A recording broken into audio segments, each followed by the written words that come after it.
اچھا، اب ائمہ دین کیا کہتے ہیں؟ امام ابن حبان رحمہ اللہ تعالی لکھتے ہیں المختار ابن ابی عبید المتنبی بالعراق، مختار بن ابی عبید وہ ہے جس نے عراق میں جھوٹا دعوی نبوت کیا. یہ امام ابن حبان اپنی کتاب الثقات میں درج کرتے ہیں. یہ امام ابن حبان رحمۃ اللہ علیہ تو ان محدثین میں سے ہیں نا جن کے مرزا صاحب بھی قدردان ہیں. قاضی ایاز رحمۃ اللہ علیہ یہ 6 صدی ہجری کے 544 ہجری میں فوت ہوئے ہیں. قاضی ایاز رحمہ اللہ تعالی وہ صحیح مسلم پر انہوں نے کام کیا ہے. اس جو حدیث ہے نا، نبی کریم صلی اللہ علیہ وسلم نے فرمایا کہ ثقیف میں ایک کذاب اور مبیر ہوگا، تو یہ سیدہ اسماء رضی اللہ عنہا نے یہ روایت بیان کی تھی. تو انہوں نے کہا کہ کذاب کو ہم دیکھ چکے ہیں. تو وہ کہتے ہیں قاضی ایاز رحمۃ اللہ علیہ کہ کذاب سے سیدہ اسماء رضی اللہ عنہا کی مراد وہ مختار بن ابی عبید تھا، کہ مختار بن ابی عبید کا فتنہ ان کے سامنے آ چکا تھا، اس نے جھوٹا دعوی نبوت کیا تھا. تو یہ تاریخ الاسلام ذہبی، امام ذہبی رحمۃ اللہ علیہ جو 748 ہجری میں فوت ہوئے ہیں، 8ویں صدی ہجری کے امام ہیں امام ذہبی رحمۃ اللہ علیہ، وہ فرماتے المختار ابن ابی عبید الثقفی الکذاب. وہ بڑا جب سرخی اور ہیڈنگ عنوان قائم کرتے ہیں کسی راوی کسی شخص کے بارے میں، تو تاریخ الاسلام میں انہوں نے ہیڈنگ قائم کی مختار بن ابی عبید الکذاب. مرزا صاحب کہتے ہیں مجھے دلیل کوئی نہیں ملی. یہ تواتر آپ کو نظر نہیں آیا جس کا علماء امت نے دعویٰ کیا ہے کہ متواتر یہ باتیں ثابت ہیں، اس کا کذاب ہونا اور دعوی نبوت کرنا. اسی طرح انہوں نے علامہ ذہبی رحمۃ اللہ علیہ نے یہاں پر وہ نبی کریم صلی اللہ علیہ وسلم کی حدیث پیش کی ہے کہ یہ حدیث کا مصداق ہے. نبی پاک صلی اللہ علیہ وسلم نے فرمایا کہ ثقیف میں ایک کذاب ہوگا، یہ کذاب وہی مختار بن ابی عبید ہے. اور اس کے بعد پھر مسند احمد کے حوالے سے جو ہم نے پیچھے روایت پیش کی تھی المعرفہ والتاریخ کے حوالے سے، وہ مسند احمد میں بھی ہے. تو مسند احمد کے حوالے سے انہوں نے یہ روایت علامہ ذہبی رحمۃ اللہ علیہ نے پیش کی کہ اس نے جبریل آنے کا دعویٰ کیا تھا نا، تو انہوں نے بتایا کہ یہ وہ دعویٰ کرتا ہے. اور اسی طرح آگے انہوں نے کہا کہ یزعم فیہ انہ نبی، ایک روایت انہوں نے ذکر کی کہ اس میں اس نے دعویٰ کیا کہ وہ نبی ہے. تو یہ علامہ ذہبی رحمۃ اللہ علیہ کا فیصلہ ہے. اور میزان الاعتدال میں انہوں نے اپنی تمام کتابوں میں تقریباً انہوں نے یہ مختار ثقفی کے بارے میں یہ اس کی خباثت لکھی ہے کہ وہ کذاب تھا اور دعوی نبوت اس کا تھا. مختار بن ابی عبید کے بارے میں وہ کہتے ہیں کہ الکذاب، یہ میزان الاعتدال ان کی دوسری کتاب، اس میں بھی وہ کہتے ہیں کہ یہ الکذاب ہے. لا ينبغي ان يروى عنه شيء لانه ضال مضل، وہ ضال مضل ہے. اور کہتے کہا نا یزعم ان جبرائیل علیہ السلام ينزل علیہ، اس کا دعویٰ تھا کہ جبریل علیہ السلام اس پر نازل ہوتے ہیں. اور آگے بڑے مزے کی بات لکھی علامہ ذہبی رحمۃ اللہ علیہ، وہ فرماتے ہیں کہ ہوا شر من الحجاج او مثلہ، کہتے ہیں کہ یہ حجاج سے زیادہ بدترین شخص تھا یا کم از کم اس کے برابر تو تھا ہی. کہتے ہیں یہ حجاج سے زیادہ بدتر شخص تھا. تو جو حجاج سے زیادہ بدتر ہو اس کو تو اب ہیرو بنا کے پیش کریں، اور حجاج کے بارے میں لوگوں کو کہیں کہ یہ بنو امیہ کا پالتو دہشت گرد تھا. بنو امیہ کو بدنام کرنے کے لیے دیکھیں سیدنا عثمان رضی اللہ عنہ بنو امیہ، سیدنا ابو سفیان رضی اللہ عنہ بنو امیہ، سیدنا معاویہ رضی اللہ عنہ بنو امیہ، دیگر صحابہ بھی ہیں. آپ صلی اللہ علیہ وسلم کے سسرالی رشتہ دار ہیں، آپ صلی اللہ علیہ وسلم کے داماد ہیں بنو امیہ سے. تو بنو امیہ کو اب دیکھیں، حجاج کی ہم بھی مذمت کرتے ہیں، جو برا ہے چاہے کسی بھی خاندان میں، تو اس برے کی وجہ سے سارے خاندان کو آپ کہیں کہ بنو امیہ جو ہیں وہ اسلام کے خلاف تھے، نعوذ باللہ. یہ کل کو کوئی کہے کہ قریش کے بارے میں نبی کریم صلی اللہ علیہ وسلم نے نہیں فرمایا، آپ نے تو بددعا کر دی ایک موقع پر قریش کے خلاف.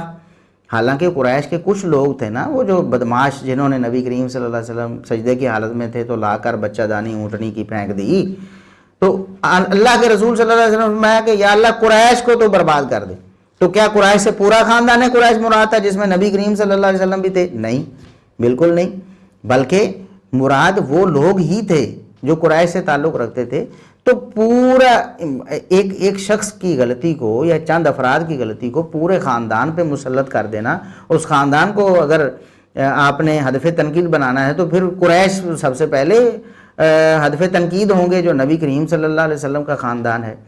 پھر تو آج اہل بیت ہونے کا دعوے دار کوئی نعوذ باللہ زنا کر لیتا ہے، کوئی چوری کر لیتا ہے، کوئی جھوٹ بول دیتا ہے، تو آپ کہیں گے کہ نبی کی آل ایسی ہوتی ہے؟ نعوذ باللہ. کہ آپ نے دیکھے نہیں ایسے لوگ جو دعوے کرتے ہیں ہم نبی کی آل میں سے ہیں اور وہ آج دنیا میں دنگا فساد کر رہے ہیں یا وہ اسلام کی تعلیمات کے خلاف چل رہے ہیں، تو کیا آپ ان کی وجہ سے نبی کریم صلی اللہ علیہ وسلم کی ساری آل کو اس طرح نعوذ باللہ ہدف تنقید بنائیں گے؟ تو یہ حجاج سے جو برا شخص ہے علامہ ذہبی رحمۃ اللہ علیہ کے بقول، اس کو تو آپ پروٹیکشن دے رہے ہیں، اس کا تو دفاع شروع کیا ہوا آپ نے، اور حجاج کے بارے میں آپ زبانیں چلا رہے ہیں جناب۔ تو ٹھیک ہے حجاج کی بھی مذمت کریں، لیکن مختار بن ابی عبید ثقفی کو بھی تو مدعی نبوت اور جھوٹا مانے نا، اس کو کہتے ہیں آپ دلیل ہی نہیں ملتی ہمیں کوئی۔ اسی طرح سیر و اعلام النبلاء میں بھی انہوں نے کہا کہ نبی کریم صلی اللہ علیہ وسلم نے جو صحیح مسلم کی حدیث میں فرمایا ہے نا کہ ثقیف میں کذاب اور مبیر ہوگا، تو فکان الکذاب ھذا، علامہ ذہبی رحمۃ اللہ علیہ فرماتے ہیں کذاب تو یہی تھا مختار بن ابی عبید، ادعا ان الوحی یاتیہ وانہ یعلم الغیب، یہ شخص یہ جھوٹا دعویٰ کرتا تھا کہ میرے پاس وحی بھی آتی ہے اور میں غیب بھی جانتا ہوں، نعوذ باللہ۔ اسی طرح البدایہ والنہایہ میں حافظ ابن کثیر رحمۃ اللہ علیہ نے فرمایا کہ جب یہ بدبخت ملعون یہ دنیا سے گیا نا، تو اس نے ایک اپنا حلقہ احباب بنایا ہوا تھا، کچھ فورس بھی تیار کر دی، کچھ لوگوں کو جھوٹے نعرے پہ، جس طرح اب بھی لوگ نعرے لگاتے ہیں، اہل بیت کے نام کا نعرہ لگا لیا، کچھ لوگوں کو اپنے ساتھ ملا لیا، اور اس نے کچھ علاقوں میں اس طرح دنگا فساد بھی کیا۔ پیچھے روایت آپ نے پڑھ لی ہے نا کہ اسود بن یزید کہتے ہیں کہ اس کذاب کے آنے سے پہلے پہلے جنازہ پڑھ لو، یہ بڑا فتنہ پرور تھا۔ تو اس کی جو سلطنت تھی نا، جو اس نے لوگوں میں اثر و رسوخ بنایا ہوا تھا، وہ ختم ہو گیا۔ تو فرح المسلمون بزوالہا، حافظ ابن کثیر رحمۃ اللہ علیہ فرماتے ہیں اس بدبخت یہ جب مرا ہے نا اور اس کا زور ٹوٹا ہے، تو مسلمان اس کے زور ٹوٹنے پر بہت خوش ہوئے۔ وذالک لأن الرجل لم يكن في نفسه صادقا بل كان كاذبا، اس کی وجہ کیا تھی؟ لوگ اس کی موت کی وجہ سے خوش کیوں ہوئے مسلمان؟ حتیٰ کہ اہل بیت کے افراد بھی خوش ہوئے، لعنت کرتے تھے اس بدبخت پر، اس لیے کہ یہ سچا نہیں تھا بلکہ جھوٹا تھا۔ یزعم ان الوحی یاتیہ علی ید جبریل، یہ بدبخت دعویٰ کرتا تھا کہ جبریل کے ہاتھ پر اس کے پاس وحی آتی ہے، اور پھر دلیل میں مسند احمد سے وہ روایت نقل کی، وہ رفاع الفتیانی والی جو ہم آپ کے سامنے پیش کر چکے ہیں کہ جبریل کے آنے کی، کہ جبریل میرے پاس آتا ہے۔ یہ مرزا دجال کذاب غلام محمد قادیانی بھی کہتا تھا میرے پاس فرشتہ آتا ہے، تو وہ تو کہتا ہے میرے پاس ٹیچی آتا ہے، غلام محمد قادیانی نے یہ کہا تھا۔ تو اس بدبخت نے تو جبریل کا انعام لے لیا کہ جبریل میرے پاس آتا ہے، نعوذ باللہ۔ اسی طرح البدایہ والنہایہ میں حافظ ابن کثیر رحمۃ اللہ نے اور بھی کئی مقامات، یہ ایک مقام ہے، کہتے ہیں وَسَيَأْتِي فِي تَرْجَمَةِ الْمُخْتَارِ مَا يَدُلُّ عَلَى كَذِبِهِ وَافْتِرَائِهِ وَادِّعَائِهِ نُصْرَةَ أَهْلِ الْبَيْتِ وَهُوَ فِي نَفْسِ الْأَمْرِ مُسْتَتِرٌ بِذَلِكَ لِيَجْمَعَ عَلَيْهِ رِعَاءً مِّنَ الشِّيَّةِ الَّذِينَ بِالْكُوفَةِ لِيُقِيمَ لَهُمْ دَوْلَةً، کہتے ہیں کہ مختار کے ترجمے میں وہ سارے دلائل آئیں گے جن سے ثابت ہوگا کہ یہ جھوٹا تھا، افترا باندھتا تھا، اور زبانی طور پر دعویٰ کرتا تھا کہ میں اہل بیت کی نصرت کے لیے کھڑا ہوا ہوں، حالانکہ وہ فی نفس الامر متستر بذالک، یہ تو اس نے ایک آڑ بنائی ہوئی تھی، اہل بیت کا نام تو استعمال کرتا تھا تاکہ کوفے کے جو شیعہ لوگ ہیں ان کو اپنے ہمنوا کر سکے اور پھر اس سے اپنے سیاسی مقاصد حاصل کر سکے۔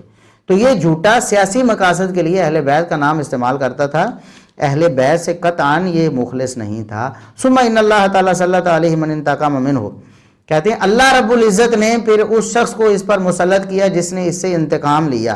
وَهَذَا هُوَ الْكَذَّابُ الَّذِي قَالَ فِيهِ رسول صلی اللہ علیہ وسلم فی حدیث اسماء بنت صدیق، کہتے ہیں سیدہ اسماء بنت ابی بکر صدیق رضی اللہ عنہا کی حدیث میں نبی کریم صلی اللہ علیہ وسلم جو فرمایا نا کہ کذاب ہوگا ثقیف میں، یہی وہ کذاب ہے۔ کتنی واضح باتیں اہل علم نے لکھی ہیں۔ الاصابہ میں حافظ ابن حجر رحمۃ اللہ علیہ نے کیا فرمایا؟ وہ فرماتے ہیں کہ شاہد علیہ بدعوی النبوت والکذب الصریح جماعت من اہل البیت، کہتے ہیں کہ اس کے دعوی نبوت اور صریح جھوٹا ہونے کے بارے میں گواہی تو اہل بیت کی ایک جماعت نے دی ہے۔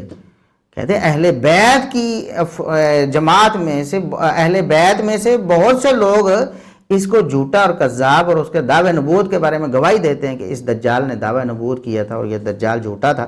پھر انہوں نے مسند احمد کی وہی حدیث ذکر کی جس میں اس نے جبریل کے آنے کی بات کی تھی، اور امام ابن حبان رحمۃ اللہ علیہ کے حوالے سے بھی انہوں نے یہی حدیث مسلم والی ذکر کی کہ سیدہ اسماء رضی اللہ عنہا کی مراد یہی کذاب مختار بن ابی عبید تھا۔ علامہ عینی حنفی جو ہیں، بدر الدین عینی حنفی، یہ احناف میں بڑا ایک نام ہے، یہ 855 ہجری میں فوت ہوئے، یہ بھی 9ویں صدی ہجری کے امام ہیں احناف کے۔ تو وہ کہتے ہیں المختار بن ابی عبید الکذاب، مختار بن ابی عبید الکذاب، جس طرح مسیلمہ کذاب اس طرح مختار بن ابی عبید کذاب۔ اسی طرح علامہ سیوطی جو ہے نا وہ شرح صحیح مسلم میں لکھتے ہیں المختار بن ابی عبید الثقفی جو ادعا النبوۃ تھا، مختار بن ابی عبید ثقفی نے دعوی نبوت کیا تھا۔ اسی طرح علامہ قسطلانی جو ہیں وہ شرح صحیح بخاری ارشاد الساری کے نام سے انہوں نے لکھی، اس میں وہ لکھتے ہیں خرج المختار بن ابی عبید الثقفی وتغلب علی الکوفہ، مختار بن ابی عبید ثقفی نکلا، اس نے کوفے پر غلبہ حاصل کیا، ثم ادعا النبوۃ، پھر اس نے نبوت کا دعویٰ کر دیا، وزعم ان جبریل یاتیہ، پھر اس نے یہ دعویٰ کیا کہ اس کے پاس جبریل آتے ہیں۔ تو یہ کتنی صریح باتیں ہیں، امت کا اتفاق ہے، تواتر ہے، ہر دور کے علماء بالاتفاق نبی کریم صلی اللہ علیہ وسلم کی اس حدیث کا مصداق اس کذاب کو، اس جھوٹے مدعی نبوت کو قرار دیتے رہے، اور حدیث سے بھی ہم نے ثابت کیا کہ نبی کریم صلی اللہ علیہ وسلم نے جو فرمایا ہے کہ یہ کذاب ہوگا، تو کذاب سے مراد آپ کا نبوت کا دعویٰ کرنے والا جھوٹا ہوتا ہے، عام جھوٹا نہیں آپ کی مراد ہوتی جب آپ کذاب فرماتے ہیں کسی کو، اور اس کے بارے میں احادیث بھی ہم نے نقل کر دیں۔